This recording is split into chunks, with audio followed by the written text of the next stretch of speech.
Chapter 1. Early Years. Of course I was religious. I grew up in the church. My father is a preacher, my grandfather was a preacher, my great-grandfather was a preacher, my only brother is a preacher, my daddy's brother is a preacher. So I didn't have much choice. November 25, 1926. Michael Luther King, S.R., marries Alberta Williams, daughter of a D. Williams, pastor of Ebenezer Baptist Church, JANU. 15 pesos. 1929. Michael Luther King, Jr., born at Williams, King family home at 51 Auburn Avenue in Atlanta. March 21, 1931. A. D. Williams dies and is succeeded as pastor of Ebenezer by King S.R. May 18, 1941. King J.R.'s grandmother Jenny Celeste Williams dies and family moves to 193 Boulevard in Atlanta. April 17, 1944. King J.R. travels to Dublin, Georgia, to deliver the Negro in the Constitution and Oratory Contest. I was born in the late 20s on the verge of the Great Depression, which was to spread its disastrous arms into every corner of this nation for over a decade. I was much too young to remember the beginning of this depression, but I do recall, when I was about 5 years of age, how I questioned my parents about the numerous people standing in breadlines. I can see the effects of this early childhood experience on my anti-capitalistic feelings. My birthplace was Atlanta, Georgia, the capital of the state and the so-called gateway to the South. Atlanta is home for me. I was born on Auburn Avenue. Our church, Ebenezer Baptist, is on Auburn Avenue. I'm now co-pastor of that church, and my office in the Southern Christian Leadership Conference is on Auburn Avenue. I went through the public schools of Atlanta for a period, and then I went to what was then known as the Atlanta University Laboratory High School for 2 years. After that school closed, I went to Booker T. Washington High School. The community in which I was born was quite ordinary in terms of social status. No one in our community had attained any great wealth. Most of the Negroes in my hometown who had attained wealth lived in a section of town known as Hunter Hills. The community was characterized with a sort of unsophisticated simplicity. No one was in the extremely poor class. It is probably fair to class the people of this community as those of average income. It was a wholesome community, notwithstanding the fact that none of us were ever considered members of the upper class. Crime was at a minimum, and most of our neighbors were deeply religious. From the very beginning I was an extraordinarily healthy child. It is said that at my birth the doctors pronounced me a 100% perfect child. From a physical point of view, I hardly know how an ill moment feels. I guess the same thing would apply to my mental life. I have always been somewhat precocious, both physically and mentally. So it seems that from a hereditary point of view, nature was very kind to me. My home situation was very congenial. I have a marvelous mother and father. I can hardly remember a time that they ever argued or had any great falling out. These factors were highly significant in determining my religious attitudes. It is quite easy for me to think of a God of love mainly because I grew up in a family where love was central and where lovely relationships were ever present. It is quite easy for me to think of the universe as basically friendly mainly because of my uplifting hereditary and environmental circumstances. It is quite easy for me to lean more toward optimism than pessimism about human nature mainly because of my childhood experiences. In my own life and in the life of a person who is seeking to be strong, you combine in your character antitheses strongly marked. You are both militant and moderate, you are both idealistic and realistic. And I think that my strong determination for justice comes from the very strong, dynamic personality of my father, and I would hope that the gentle aspect comes from a mother who is very gentle and sweet. Mother dear, my mother, Alberta Williams King, has been behind the scenes setting forth those motherly cares, the lack of which leaves a missing link in life. She is a very devout person with a deep commitment to the Christian faith. Unlike my father, she is soft-spoken and easygoing. Although possessed of a rather recessive personality, she is warm and easily approachable. The daughter of a D. Williams, a successful minister, Alberta Williams grew up in comparative comfort. She was sent to the best available schools and college and was, in general, protected from the worst blights of discrimination. An only child, she was provided with all of the conveniences that any high school and college student could expect. In spite of her relatively comfortable circumstances, my mother never complacently adjusted herself to the system of segregation. She instilled a sense of self-respect in all of her children from the very beginning.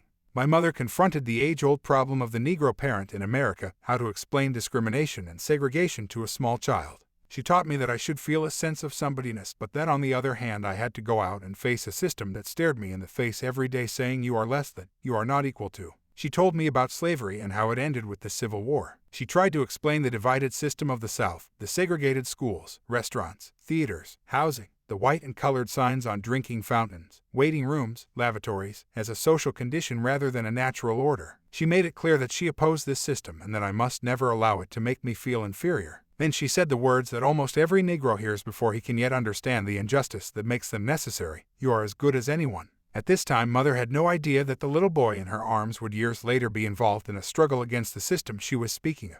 Daddy Martin Luther King, Sr., is as strong in his will as he is in his body. He has a dynamic personality, and his very physical presence commands attention. He has always been a very strong and self-confident person. I have rarely ever met a person more fearless and courageous than my father, notwithstanding the fact that he feared for me. He never feared the autocratic and brutal person in the white community. If they said something to him that was insulting, he made it clear in no uncertain terms that he didn't like it. A sharecropper's son, he had met brutalities firsthand and had begun to strike back at an early age. His family lived in a little town named Stockbridge, Georgia, about 18 miles from Atlanta.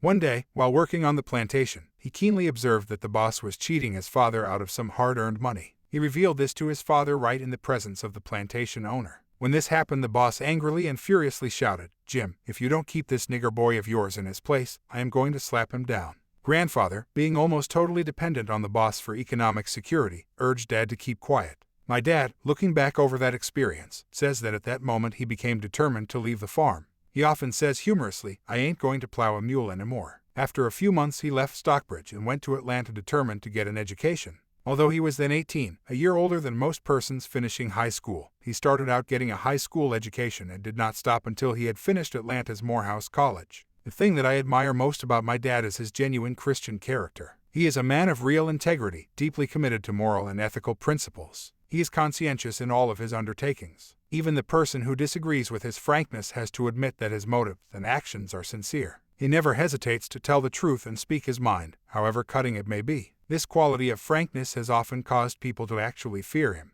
I have had young and old alike say to me, "I'm scared to death of your dad." Indeed, he is stern at many points. My father has always had quite an interest in civil rights. He has been president of the NAACP in Atlanta, and he always stood out in social reform. From before I was born, he had refused to ride the city buses after witnessing a brutal attack on a load of Negro passengers. He led the fight in Atlanta to equalize teachers' salaries and was instrumental in the elimination of Jim Crow elevators in the courthouse. As pastor of the Ebenezer Baptist Church, my father wielded great influence in the Negro community, and perhaps won the grudging respect of the whites. At any rate, they never attacked him physically, a fact that filled my brother and sister and me with wonder as we grew up in this tension-packed atmosphere. With this heritage, it is not surprising that I also learned to abhor segregation, considering it both rationally inexplicable and morally unjustifiable. I have never experienced the feeling of not having the basic necessities of life. These things were always provided by a father who always put his family first. My father never made more than an ordinary salary, but the secret was that he knew the art of saving and budgeting.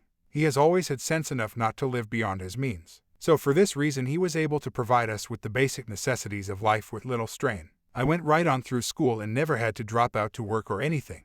The first 25 years of my life were very comfortable years. If I had a problem I could always call Daddy. Things were solved. Life had been wrapped up for me in a Christmas package. This is not to say that I was born with a silver spoon in my mouth, far from it. I always had a desire to work, and I would spend my summers working. Doubts spring forth unrelentingly. I joined the church at the age of 5. I well remember how this event occurred. Our church was in the midst of the spring revival, and a guest evangelist had come down from Virginia. On Sunday morning the evangelist came into our Sunday school to talk to us about salvation, and after a short talk on this point he extended an invitation to any of us who wanted to join the church. My sister was the first one to join the church that morning, and after seeing her join I decided that I would not let her get ahead of me, so I was the next. I had never given this matter a thought, and even at the time of my baptism I was unaware of what was taking place. From this it seems quite clear that I joined the church not out of any dynamic conviction, but out of a childhood desire to keep up with my sister. The church has always been a second home for me. As far back as I can remember I was in church every Sunday. My best friends were in Sunday school, and it was the Sunday school that helped me to build the capacity for getting along with people.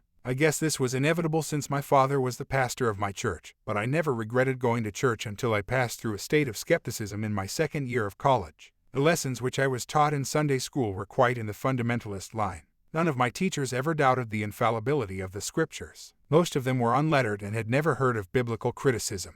Naturally, I accepted the teachings as they were being given to me. I never felt any need to doubt them, at least at that time I didn't. I guess I accepted biblical studies uncritically until I was about 12 years old. But this uncritical attitude could not last long, for it was contrary to the very nature of my being. I had always been the questioning and precocious type. At the age of 13, I shocked my Sunday school class by denying the bodily resurrection of Jesus. Doubts began to spring forth unrelentingly. How could I love a race of people who hated me? 2 incidents happened in my late childhood and early adolescence that had a tremendous effect on my development.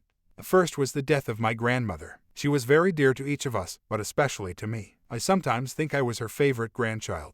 I was particularly hurt by her death mainly because of the extreme love I had for her. She assisted greatly in raising all of us. It was after this incident that for the first time I talked at any length on the doctrine of immortality. My parents attempted to explain it to me, and I was assured that somehow my grandmother still lived. I guess this is why today I am such a strong believer in personal immortality. The second incident happened when I was about 6 years of age. From the age of 3 I had a white playmate who was about my age. We always felt free to play our childhood games together. He did not live in our community, but he was usually around every day. His father owned a store across the street from our home. At the age of 6 we both entered school, separate schools, of course. I remember how our friendship began to break as soon as we entered school. This was not my desire, but his. The climax came when he told me one day that his father had demanded that he would play with me no more. I never will forget what a great shock this was to me. I immediately asked my parents about the motive behind such a statement.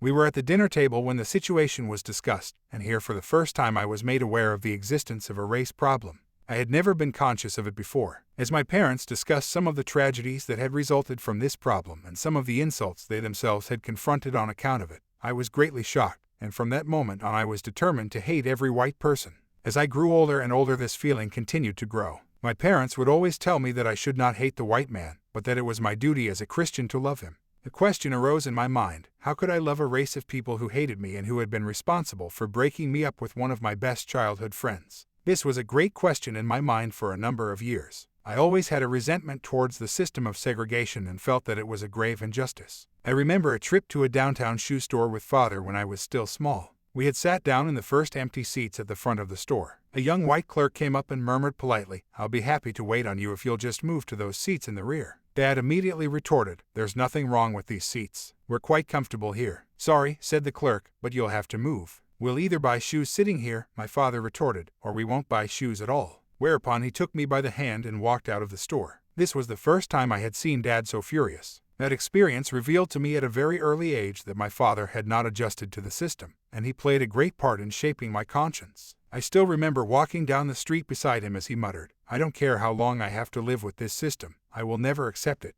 And he never has. I remember riding with him another day when he accidentally drove past a stop sign. A policeman pulled up to the car and said, "All right, boy, pull over and let me see your license." My father instantly retorted, "Let me make it clear to you that you aren't talking to a boy. If you persist in referring to me as boy, I will be forced to act as if I don't hear a word you are saying." The policeman was so shocked in hearing a Negro talk to him so forthrightly that he didn't quite know how to respond. He nervously wrote the ticket and left the scene as quickly as possible. The angriest I have ever been. There was a pretty strict system of segregation in Atlanta. For a long time I could not go swimming until there was a Negro YMCA. A Negro child in Atlanta could not go to any public park. I could not go to the so-called white schools. In many of the stores downtown, I couldn't go to a lunch counter to buy a hamburger or a cup of coffee. I could not attend any of the theaters. There were 1 or 2 Negro theaters, but they didn't get any of the main pictures. If they did get them, they got them 2 or 3 years later. When I was about 8 years old, I was in one of the downtown stores of Atlanta and all of a sudden someone slapped me, and the only thing I heard was somebody saying, "You are that nigger that stepped on my foot." And it turned out to be a white lady. Of course I didn't retaliate at any point. I wouldn't dare retaliate when a white person was involved. I think some of it was part of my native structure, that is, that I have never been one to hit back. I finally told my mother what had happened, and she was very upset about it. But the lady who slapped me had gone, and my mother and I left the store almost immediately. I remember another experience I used to have in Atlanta. I went to high school on the other side of town, to the Booker T. Washington High School. I had to get the bus in what was known as the 4th Ward and ride over to the west side. In those days, rigid patterns of segregation existed on the buses, so that Negroes had to sit in the backs of buses. Whites were seated in the front, and often if whites didn't get on the buses, those seats were still reserved for whites only, so Negroes had to stand over empty seats. I would end up having to go to the back of that bus with my body, but every time I got on that bus I left my mind up on the front seat. And I said to myself, one of these days, I'm going to put my body up there where my mind is. When I was 14, I traveled from Atlanta to Dublin, Georgia, with a dear teacher of mine, Mrs. Bradley. I participated in an oratorical contest there and I succeeded in winning the contest. My subject, ironically enough, was the Negro and the Constitution. We cannot have an enlightened democracy with one great group living in ignorance. We cannot have a healthy nation with 1/10 of the people ill-nourished, sick, harboring germs of disease which recognize no color line, obey no Jim Crow laws. We cannot have a nation orderly and sound with one group so ground down and thwarted that it is almost forced into unsocial attitudes and crime. We cannot be truly Christian people so long as we flout the central teachings of Jesus, brotherly love and the golden rule. We cannot come to full prosperity with one great group so ill-delayed that it cannot buy goods. So as we gird ourselves to defend democracy from foreign attack, let us see to it that increasingly at home we give fair play and free opportunity for all people. Today 13 million black sons and daughters of our forefathers continue the fight for the translation of the 13th, 14th, and 15th Amendments from writing on the printed page to an actuality. We believe with them that if freedom is good for any, it is good for all, that we may conquer Southern armies by the sword, but it is another thing to conquer Southern hate, that if the franchise is given to Negroes, they will be vigilant and defend, even with their arms, the ark of federal liberty from treason and destruction by her enemies. That night, Mrs. Bradley and I were on a bus returning to Atlanta. Along the way, some white passengers boarded the bus, and the white driver ordered us to get up and give the whites our seats. We didn't move quickly enough to suit him, so he began cursing us. I intended to stay right in that seat, but Mrs. Bradley urged me up, saying we had to obey the law. We stood up in the aisle for 90 miles to Atlanta. That night will never leave my memory. It was the angriest I have ever been in my life. I had grown up abhorring not only segregation but also the oppressive and barbarous acts that grew out of it. I had seen police brutality with my own eyes and watched Negroes receive the most tragic injustice in the courts. I can remember the organization known as the Ku Klux Klan. It stands on white supremacy, and it was an organization that in those days even used violent methods to preserve segregation and to keep the Negro in his place, so to speak. I remember seeing the Klan actually beat a Negro. I had passed spots where Negroes had been savagely lynched. All of these things did something to my growing personality. I had also learned that the inseparable twin of racial injustice was economic injustice. Although I came from a home of economic security and relative comfort, I could never get out of my mind the economic insecurity of many of my playmates and the tragic poverty of those living around me. During my late teens, I worked 2 summers in a plant that hired both Negroes and whites. Here I saw economic injustice firsthand and realized that the poor white was exploited just as much as the Negro. Through these early experiences, I grew up deeply conscious of the varieties of injustice in our society. As if the curtain had been dropped on my selfhood just before going to college, I went to Simsbury, Connecticut, and worked for a whole summer on a tobacco farm to earn a little school money to supplement what my parents were doing. One Sunday, we went to church in Simsbury, and we were the only Negroes there. On Sunday mornings, I was the religious leader and spoke on any text I wanted to 107 boys. I had never thought that a person of my race could eat anywhere, but we ate in one of the finest restaurants in Hartford. After that summer in Connecticut, it was a bitter feeling going back to segregation. It was hard to understand why I could ride wherever I pleased on the train from New York to Washington and then had to change to a Jim Crow car at the nation's capital in order to continue the trip to Atlanta. The first time that I was seated behind a curtain in a dining car, I felt as if the curtain had been dropped on my selfhood. I could never adjust to the separate waiting rooms, separate eating places, separate restrooms, partly because the separate was always unequal, and partly because the very idea of separation did something to my sense of dignity and self-respect. Letter to Martin Luther King, S.R., the 15th of June 1944, Simsbury, Con. Dear Father, I am very sorry I am so long about writing, but I have been working most of the time. We are really having a fine time here and the work is very easy. We have to get up every day at 6. We have very good food, and I am working kitchen, so you see I get better food. We have service here every Sunday about 8, and I am the religious leader. We have a boys' choir here. We are going to sing on the air soon. Sunday I went to church in Simsbury. It was a white church. I could not get to Hartford to church, but I am going next week. On our way here we saw some things I had never anticipated to see. After we passed Washington, there was no discrimination at all. The white people here are very nice. We go to any place we want to and sit anywhere we want to. Tell everybody I said hello, and I am still thinking of the church and reading my Bible. And I am not doing anything that I would not do in front of you. Your son.